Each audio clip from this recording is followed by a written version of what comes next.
It's Jackie and I'm back here with another Journal with Me process video, and my sister's here today. Say hi, Erin. Hi, Erin. And so you guys have seen this book before. This is my little $2 sketchbook that I'm using for my journal this summer.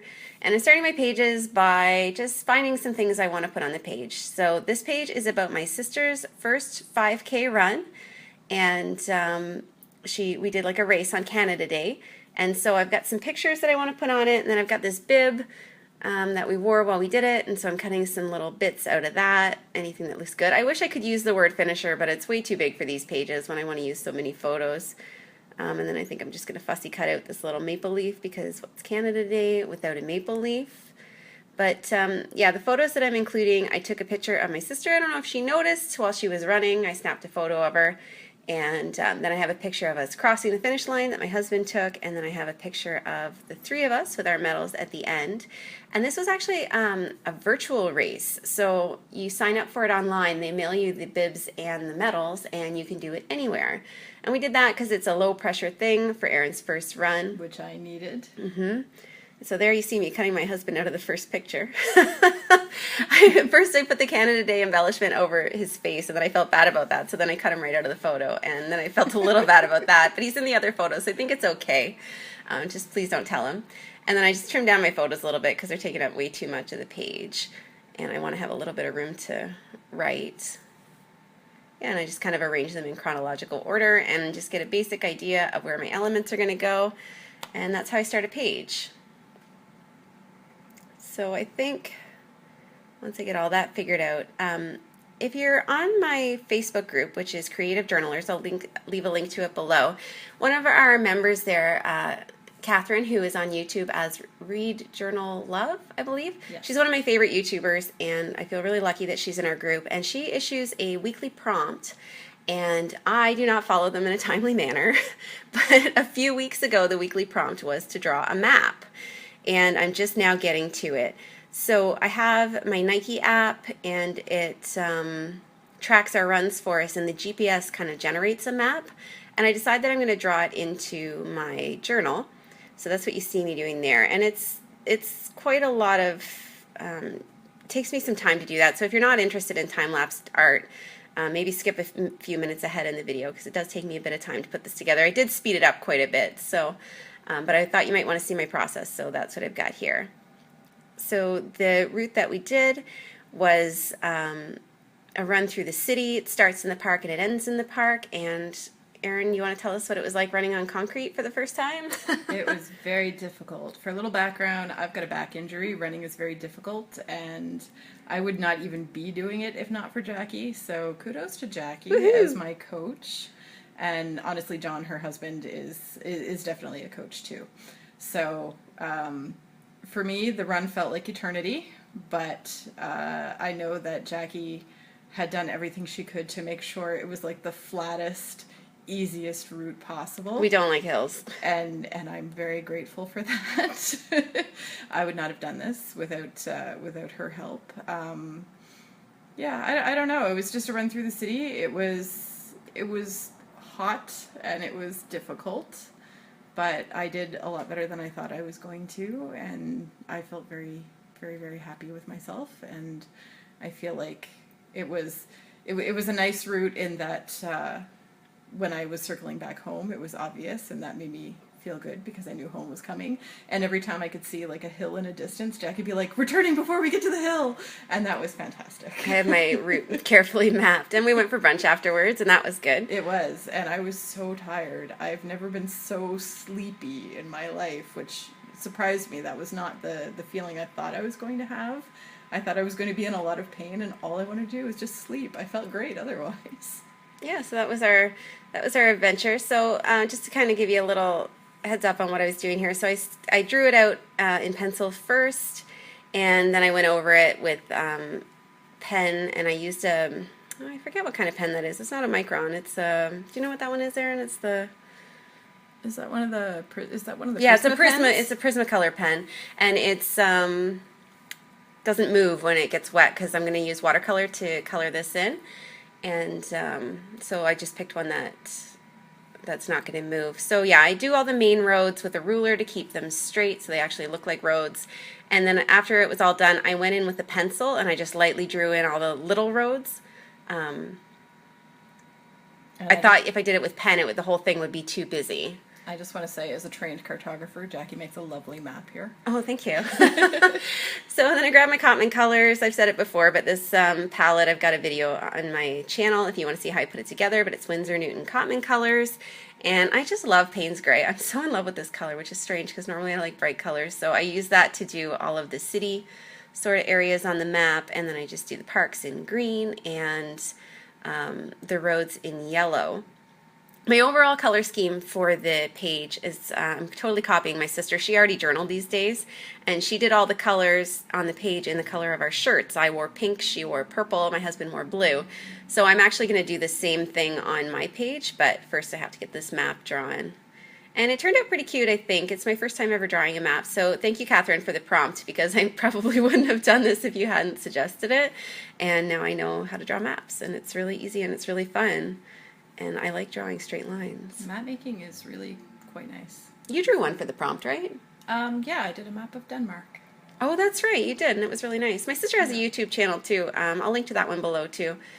I've been lazy with my YouTube. I freely admit. I apologize for that. Yeah, she doesn't post as often, but she still has a good backlog of video there if you're looking for some journal inspiration. She's done some really nice pages. And so I paint everything except the actual route that we ran. I thought where it's kind of the highlight of the map, I'd go back and I'd do that with the neon colors instead of with watercolors. But I'll color the rest of them in. So if you sat through this whole art time lapse, thank you for that. It makes it worthwhile. Let me know in the comments if you guys want to see this kind of stuff or if you want me to just gloss over it, because I know it's a little different than what you normally see. But I just had some time when I was working on these pages, and I thought, you know what, I'm going to take some time. I'm going to do some lettering. I'm going to do some drawing, and I thought you'd want to see that because I'm trying to give you guys a picture of my whole process, not just the easy stuff. I kind of wanted you guys to see everything that I like to do in my books, to give you some ideas. So I'm just rearranging things on the page again, and I wanted to just make a straight line at the top. So I'm lining up the tops of all my photos and the map, and that gives me room to put my title in. I'm using an Ecoline brush marker, and I'm just positioning things not quite randomly. Like I position things based on where I want the whole title to sit.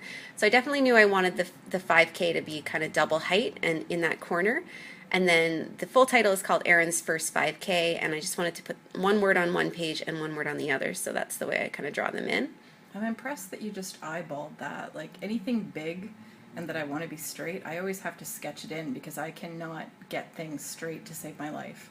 Well, I went over it like 5 or 6 times. I still think the 5 looks a little wonky, but I just kept thickening lines until I was moderately satisfied with it. And I think at the end of the day, nothing has to be perfect in your journal. I think that when people look at a page, they just get the overall feeling of it. So I don't stress too much about it.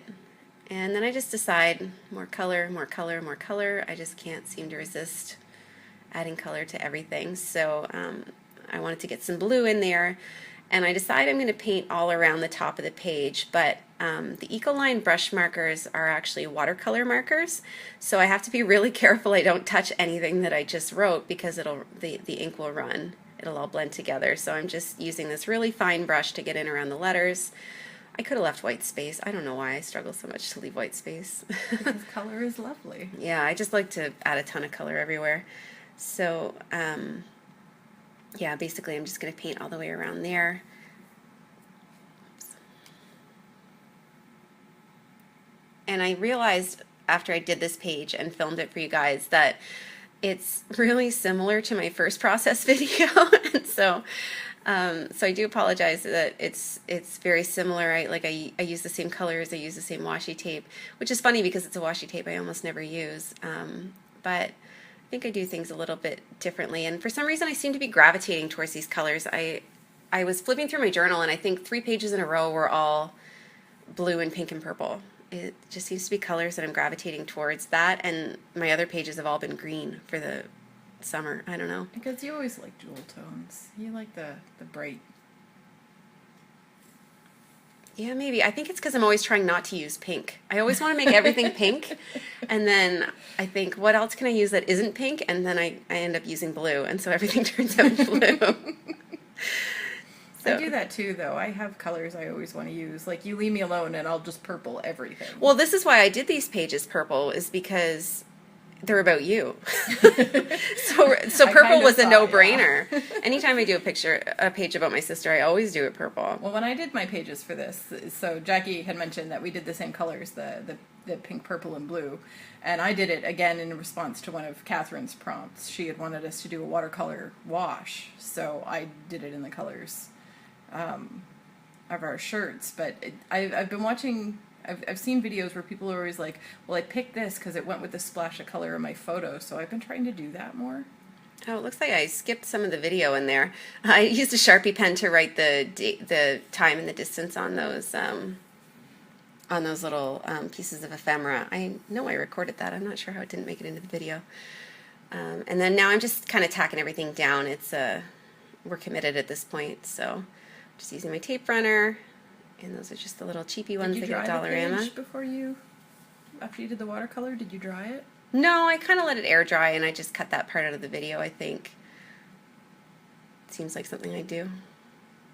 Well, I know in your last one you had said that you dried it, but you didn't show that, so I just wondered if you did the same here. No, watercolor I find dries pretty quickly, so I usually just get up and get a snack or something, and then I just come back and finish it.